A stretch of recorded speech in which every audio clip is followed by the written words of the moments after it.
ناظرین السلام علیکم، میں آپ کا میزبان عدنان حیدر اور آپ دیکھ رہے ہیں پروگرام خبر نشر. ہم ہیں نصرت جاوید کے ساتھ. آج بھائی صاحب گزارش یہ ہے کہ سب سے پہلے آپ کو میرے ساتھ انتہائی ہمدردی کا اظہار کرنا اچھا جی، چاہیے. وہ کیا ہوا؟ کہیں اور بھائی میرے نہیں، وہ جو میرے یعنی پاؤں میں جھلس جانے کی وجہ سے جو زخم ہے ان کی وجہ سے میرے ساتھ آج ایک بہت بڑا سانحہ ہوا ہے. اس کی وجہ سے ایک سانحہ ہو گیا؟ اس کی وجہ سے چونکہ میں چلنے پھرنے سے ظاہر ہے میرا پرابلم ہے. تو آج 1985 سے جتنی بھی اسمبلیز بن رہی ہیں نیشنل اسمبلی، آج وہ اسمبلی تھی جس کا پہلے دن میں وہاں موجود نہیں تھا. اس سے پہلے جتنی ورنہ 1985 میں جو قومی اسمبلی بنی تھی، طویل 8 سال کے مارشل لاء کے بعد، اس کے پہلے دن سے لے کر 2018 میں قائم ہونے والی اسمبلی کا یہ پہلا اجلاس، پہلا سیشن اپنی آنکھوں سے دیکھتا رہا ہوں. آج اس اور سے آج آپ نہ محروم جا ہوں سکے. اور اس لیے میں بہت زیادہ ڈپریس ہوں. تو آج مجھے زیادہ تنگ نہ کرنا. نہیں کروں گا. لیکن ویسے اچھا ہی ہوا کہ آپ نہیں گئے سر. بہرحال جو مجھے سننا ہے، لیکن اس کے باوجود ہمارے ساتھی ہیں ایم بی سومرو، وہ بہت ہی زیادہ کیڑے ہیں. میرا خیال ہے میں جتنا اپنی جوانی میں جس مشقت سے اسمبلی کی کارروائی کا مشاہدہ کرتا تھا، تو میں نے نوٹس کیا ہے کہ میرے نوجوان ساتھیوں میں یہ کرتا ہے. تو میں نے اس کو دعوت دی ہے، ایم بی سومرو کو، کہ وہ بتائے کہ کیا حال احوال تھا. جی ایم بی السلام علیکم. جی سر. اچھا برادر ملت، بتا دو ذرا کہ کیا بالکل ابتدائیہ کیسے آغاز ہوا. وہ ذرا کو منظر کشی تھوڑی سی کر دو. لوگوں نے دیکھ تو لیا ہے ٹی وی پہ، لیکن جو بیٹھ کے تمہیں پتہ ہے وہاں بیٹھ کے جو ہمیں اندازہ ہوتا ہے وہ تھوڑا سا مختلف ہوتا ہے جو ہم ٹی وی پہ نظر آ رہا ہوتا ہے. جیسے قومی اسمبلی کا سر اجلاس عام طور پر ڈیلے ہوتا ہے، اس طرح آج بھی اجلاس ڈیلے ہوا، مگر اس وقت قومی اسمبلی کا ایوان جو ہے وہ بالکل ایک الگ رنگ میں ڈھل گیا جب پی ٹی آئی کے سپورٹ سے جو جیتنے والے اراکین تھے، جنہوں نے سنی تحریک میں، سنی اتحاد میں شمولیت اختیار کی ہے، وہ جب ہاؤس میں انٹر ہوئے تو وہ ایک پوری پلاننگ کے ساتھ آئے تھے. انہوں نے بانی پی ٹی آئی کے چہرے کے ماسک بنا کے اپنے چہروں پہ لگائے ہوئے تھے. انہوں نے اس کی تصویریں، بڑی بڑی تصویریں اٹھا کے ہاتھوں میں رکھی ہوئی تھی. اپنی پارٹی کے جو جھنڈے کے مفلر بنا کے گلے میں ڈال کے آئے تھے. وہ جیسے ہاؤس میں انٹر ہوئے اسی وقت سے لے کر وہ نعرے لگاتے رہے، اور وہ جا کے اپنی بیچز پر بیٹھنے کے بجائے وہ اسپیکر کے روسٹ روم کے سامنے کھڑے ہو گئے اور مسلسل کئی منٹوں تک وہ نعرے لگاتے رہے، اور ایوان ان کے نعروں سے گونج اٹھا. اور وہ مختلف نعرے لگا رہے تھے. وہ بانی پی ٹی آئی کے حق میں بھی نعرے لگا رہے تھے، ان کی آزادی کے نعرے بھی لگا رہے تھے. اور جو نہیں تو قصہ مختصر ایم بی آپ یہ کہہ رہے ہو کہ پہلے دن کا سارا شو جو ہے وہ پی ٹی آئی کا نام رہا. پی ٹی آئی کے نام رہا. انہوں نے سٹیل کر لیا اور وہ چھائے رہے اس کی کارروائی پر. اب سوال یہ اٹھتا ہے کہ آج جو آپ نے کارروائی دیکھی ہے اس کی روشنی میں آپ کیا محسوس کرتے ہو کہ یہ بچہ جوان ہو پائے گا؟ کیا آئندہ دنوں میں آپ یہ محسوس کرتے ہو کہ سینس وڈ پرویل اور کوئی نہ کوئی ورکنگ انڈرسٹینڈنگ دونوں میں ڈیولپ ہو پائے گی، حکومت میں اور اپوزیشن میں؟ آج اجلاس سے پہلے اور اجلاس کے بعد میری مختلف پی ٹی آئی کے اراکین سے بات ہوئی، جس میں نئے اراکین بھی شامل تھے، جس میں پرانے اراکین بھی شامل تھے. ان سے میں نے بار بار ایک ہی سوال پوچھا کہ کیا یہ پہلے دن کی حکمت عملی ہے یا آنے والے اجلاسوں کے دوران بھی پی ٹی آئی کا یہی انداز ہوگا. تو ایک رکن نے یہ فرمایا کہ آج تو ابتدا ہے، تو آگے دیکھیں ہوتا ہے کیا. تو مجھے لگتا ہے کہ کیونکہ جب تک بانی پی ٹی آئی آزاد نہیں ہوتے تب تک یہ خاموش ہو کر ایوان میں بیٹھنے والے نہیں ہیں، اور وہ اس سے زیادہ. اچھا M B I am sorry, میں آپ کی بات کو کاٹ رہا ہوں. ٹھیک ہے، آپ نے پی ٹی آئی کا جو ان کی انٹینٹ جو ہے سب کی وہ کنوے بھی کرتی. زیادہ تر لوگ ایسے بھی ہیں جو پہلی مرتبہ ایوان میں آئے ہیں، جوان ہیں، پارلیمانی آداب اور قوانین اور اس کے قواعد و ضوابط کے بارے میں بھی زیادہ وہ آگاہی نہیں رکھتے. لیکن مجھے جو خطرہ محسوس ہوا گھر میں لیٹے ہوئے، کیونکہ میری بدقسمتی میں تو دیکھ رہا تھا، دوسرا ٹی وی پہ اکثر جو ہے میوٹ کرنا پڑ رہا تھا جو نعرے لگ رہے تھے. اس کا مطلب تھا کہ وہ اتنے ناقابل برداشت تھے کہ انہیں آن ایئر نہیں کیا جا سکتا تھا. پھر ٹویٹر بھی بند تھا. اب یہ ایسے تو نہیں چلے گا نا، کیونکہ بعد میں پھر کمیٹیاں بن جائیں گی اسمبلی کی، تو وہ تو خیر بلائیں گے، وہ ایک الگ بات ہے. میں جاننا یہ چاہتا ہوں کہ یہ شور و غوغا والے نئے لوگ جو اسمبلی کے اندر کھیل کو گیم بنانے کو اتنا نہیں جانتے، لیکن اگر انہیں شفقت میسر آ جائے، پیپل لائک مولانا فضل الرحمان، محمود خان اچکزئی اور سردار اختر مینگل، تو یہ تو بہت خوفناک کمبینیشن بن جائے گا. کیا آپ محسوس کرتے ہیں کہ مجھے جو خدشات آج دیکھ کے ہوئے ہیں وہ درست ہیں کسی حد تک؟ جی سر، کیونکہ آپ کو پتہ ہے کہ ایوان میں دو حصوں میں ایوان تقسیم ہے. ایک نشستوں کو حکومتی نشستیں کہا جاتا ہے اور دوسروں کو اپوزیشن کی نشستیں کہا جاتا ہے. آج اختر مینگل صاحب، مولانا فضل الرحمان صاحب، محمود خان اچکزئی، یہ سارے آئے ہاؤس میں اور انہوں نے اپوزیشن کے بینچوں میں بیٹھنا مناسب سمجھا اور وہ وہاں پہ ہی بیٹھے رہے. آصف علی زرداری، بلاول بھٹو ان کے پاس چل کے اپنی سیٹ سے اٹھ کے ان کے ساتھ ملے جا کے. مگر مولانا فضل الرحمان نے تو آج میڈیا سے بات کرتے ہوئے یہ کلیئر کر دیا کہ اسپیکر اور ڈپٹی اسپیکر کی الیکشن میں تو وہ حصہ نہیں لیں گے، مگر وہ اپوزیشن میں بیٹھیں گے.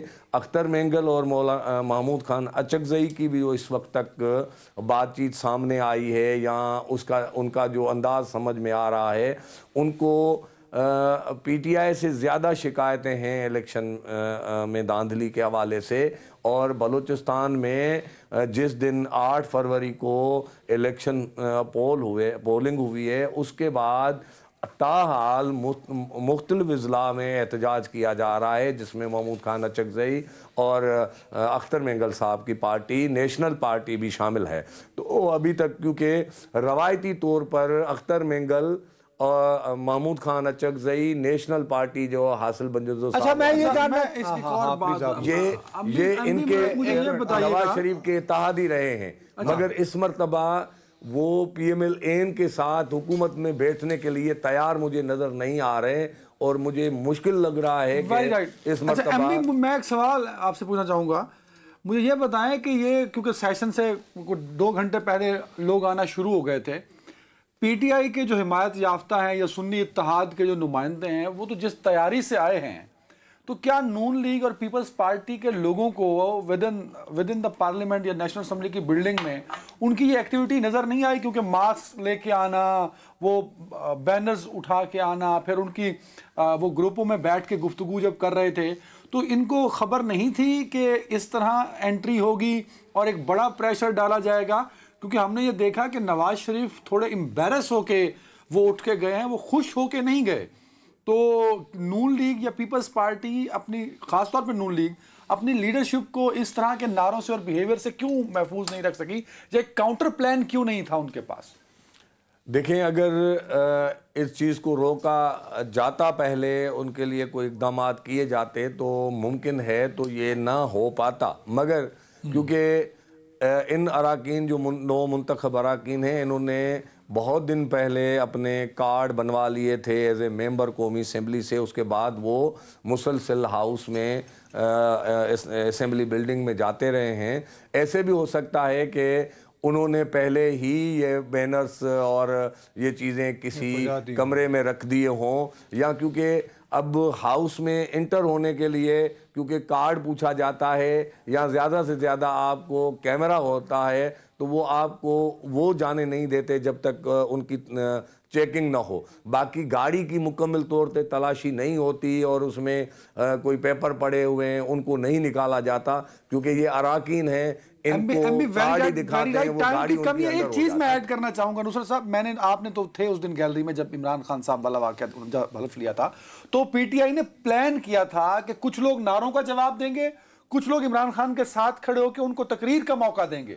تاکہ جو نون لیگ کے لوگ چڑھے ہوئے تھے اپوزیشن والے بینچوں کی سائڈ سے حکومتی بینچوں پہ وہ عمران خان کو تنگ نہ کریں. تو ان کے پاس پوری اسٹریٹجی تھی اس دن ہاؤس کے حوالے سے, تو یہ اسٹریٹجی ہاؤس کے اندر بھی نظر نہیں آئی نون لیگ کی جانب سے. نہیں, نون لیگ کی بھی مطلب حکمت عملی نظر آئی. جیسے پی ٹی آئی کے اراکین آج بالکل ہی نواز شریف اور شہباز شریف کی کرسی کے برابر پہنچے اور وہ عمران خان کی تصویریں ان کے سامنے لانے لگے. تو اس وقت پی ایم ایل این کے لوگ جو سینئر تھے وہ ایک حصار بنا کے کھڑے ہو گئے.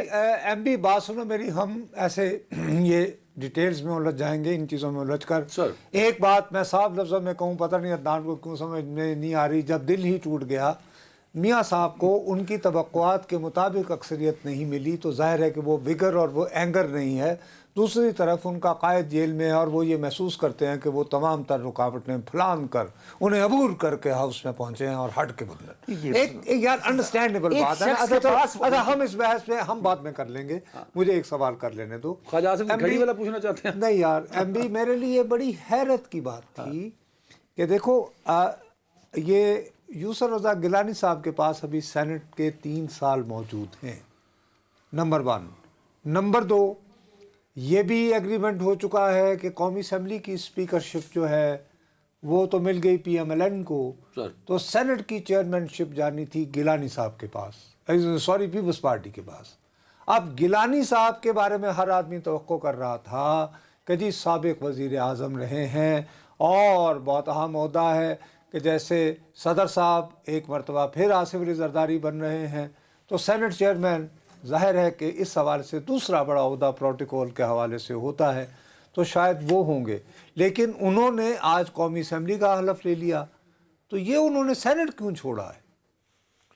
سر آج جیسے اسمبلی اجلاس کے لیے ہم گئے اور یوسف رضا گیلانی کو میں نے ہاؤس کے اندر دیکھا تو میں خود پریشان ہوا کہ کیونکہ ہم تو باتیں یہ سن رہے تھے کہ سینٹ چیئرمین کا عہدہ پیپلز پارٹی کو ملا ہے اور پیپلز پارٹی کے ذرائع یہ بتا رہے تھے کہ سینٹ چیئرمین کے عہدے پر یوسف رضا گیلانی آئیں گے, نیشنل بن رہے تھے. تو اس کے بعد یہ بھی باتیں سامنے آنے لگی کہ جو موجودہ نگران وزیر اعظم ہیں وہ بھی انوار الحق کاکڑ, جی وہ بھی اس عہدے پہ آ سکتے ہیں. سینٹ چیئرمین جی آج کن کے ووٹوں سے؟ مسلم لیگ نون اور پیپلز پارٹی کے.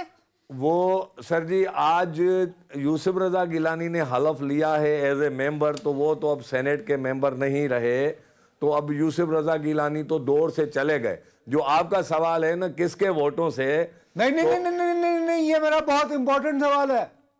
میں یہ کہتا ہوں کہ اگر انوار اللہ کاکڑ کو یہ سینٹ کا چیئرمین بنائیں گے تو یہ نواز شریف صاحب بھی فارغ ہو, یوسف رضا گیلانی صاحب کو ٹھیک ہے جی جو مرضی کر دیں. کاکڑ صاحب سے نواز شریف کا کیا لینا دینا یار؟ نہیں تو ان کے ووٹوں کے بغیر بنیں گے چیئرمین سینٹ کی جو سیٹ ہے انوار الحق کاکڑ اگر سینٹ چیئرمین بنتے ہیں تو یہ صادق سنجرانی کی طرح ان دونوں جماعتوں میں مسلط کیے جائیں گے, اور مبارک ہو ان دونوں جماعتوں کو, ووٹ کو عزت دو. تھینک یو ویری مچ مولا بخش, تھینک یو میری جان, تھینک یو. مجھے تم نے اطلاع دے دی. کیا کاکڑ صاحب بن جائیں گے؟ نہیں کس منہ سے بنیں گے؟ میں بڑا سمجھدار ہو گیا ہوں آپ کے ساتھ بیٹھ کیا بات کر رہے ہو تم؟ آپ نے نواز شریف کو کیوں جوڑا کاکڑ صاحب؟ وہ بھائی چیئرمین سینٹ پیپلز پارٹی کا ووٹ نہیں ہے وہاں پہ. کیا بات کر رہے ہیں؟ مذاق بنایا ہوا آپ نے. آپ کو سمجھ نہیں آ رہی 8 فروری کو کیا ہوا آپ کے ساتھ؟ اب آپ کہتے ہیں یہ اس لیے یہ جو نمونہ ہمارا بلوچستان سے آیا اب اس کو چیئرمین کرو. کیوں؟ میں تو نہیں کہتا. کہاں گئی ووٹ کو عزت دو. میں تو نہیں کہتا. یہ اب زرداری صاحب کے پاس آپشن ہے کہ وہ کیا استعمال کرتے ہیں.